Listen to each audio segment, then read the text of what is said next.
Students, good morning. Students, आज की इस वीडियो में हम बात करेंगे UP board class 12th Hindi और इंग्लिश मीडियम के स्टूडेंट्स के लिए सब्जेक्ट हिंदी की।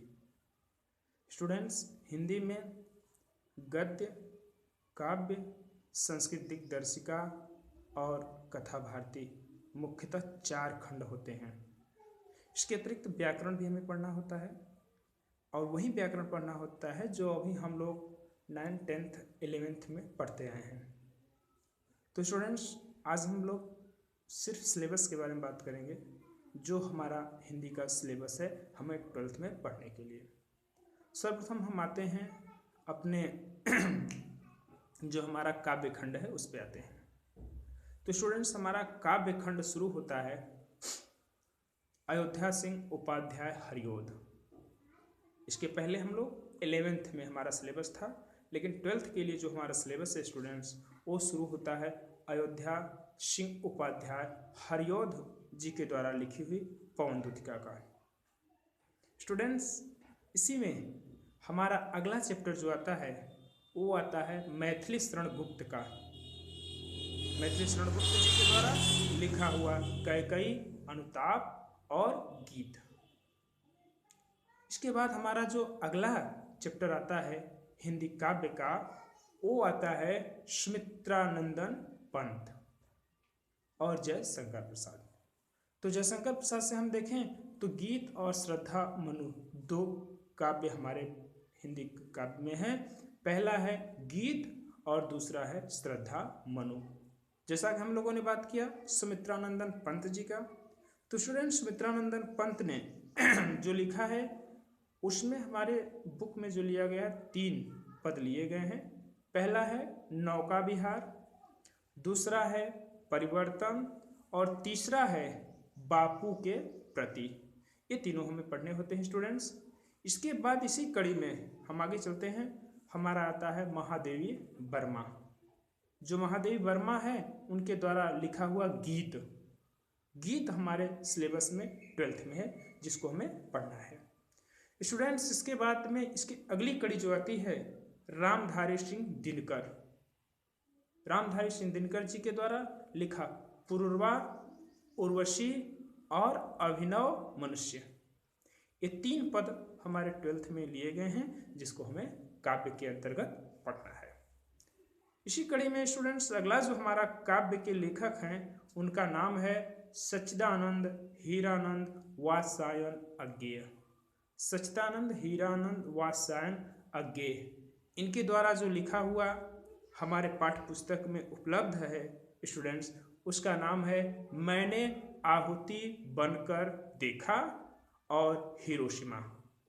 ये 2 काव्य सच्चिदानंद हीरानंद वात्स्यायन अज्ञेय के द्वारा लिया गया है स्टूडेंट्स।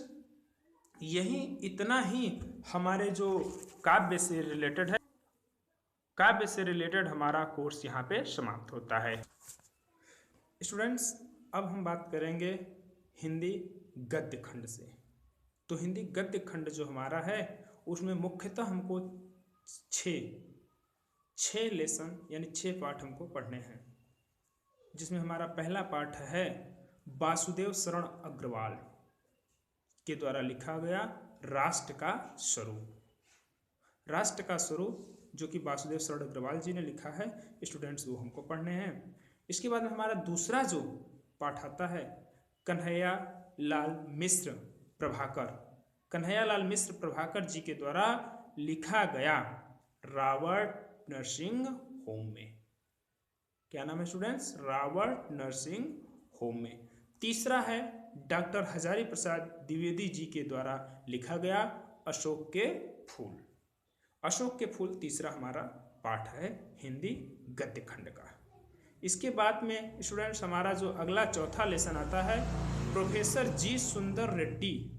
प्रोफेसर जी सुंदर रेड्डी के द्वारा लिखा गया भाषा और आधुनिकता। भाषा और आधुनिकता हमारा चौथा चैप्टर है स्टूडेंट्स। इसके बाद में हरिशंकर परसाई जी के द्वारा लिखा गया निंदा रस हमारा 5वां लेसन है। इसके बाद गद्य खंड का आखिरी पाठ जो है वो है मोहन राकेश जी के द्वारा लिखा गया आखिरी चट्टान।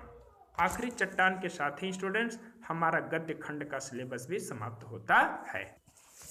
स्टूडेंट्स जो हमारा तीसरा खंड है वो है कथा साहित्य से संबंधित, जिसे हम कहानी भी कहते हैं। इसके अंतर्गत हम पढ़ते हैं कुछ लेखक की कहानियाँ।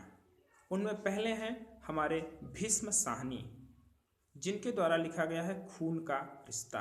ये कहानी स्टूडेंट्स में 12th के सिलेबस में पढ़ना है।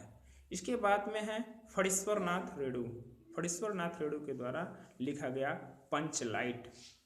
पंचलाइट को हमें पढ़ना है स्टूडेंट्स। शिवानी है अगली लेखिका, जिनका हमें लाटी कहानी पढ़ना है।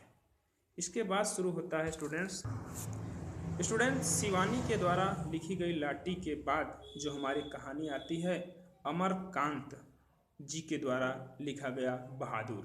बहुत ही अच्छी कहानी स्टूडेंट्स, इसको हम पढ़ेंगे। इसके बाद हमारी जो लास्ट कहानी है शिव प्रसाद सिंह के द्वारा लिखी गई कर्मनाशा की हार। स्टूडेंट्स इतनी कहानियां हमको पढ़नी है। अब आपका एक खंड बचा संस्कृत खंड से, जो कि स्टूडेंट्स हम अगली वीडियो में उसको आपको बना के बताएंगे। और उस वीडियो के उपरांत हम लोग हिंदी काव्य से पढ़ना शुरू करेंगे। उस समय जब हम हिंदी काव्य से पढ़ेंगे आपके हाथ में बुक अवश्य होनी चाहिए स्टूडेंट्स, क्योंकि हम पढ़ेंगे और आप देखेंगे, हम अर्थ बताएंगे, आप समझेंगे, तभी अच्छी तरह से समझ में आएगा। तब तक के लिए बाय बाय।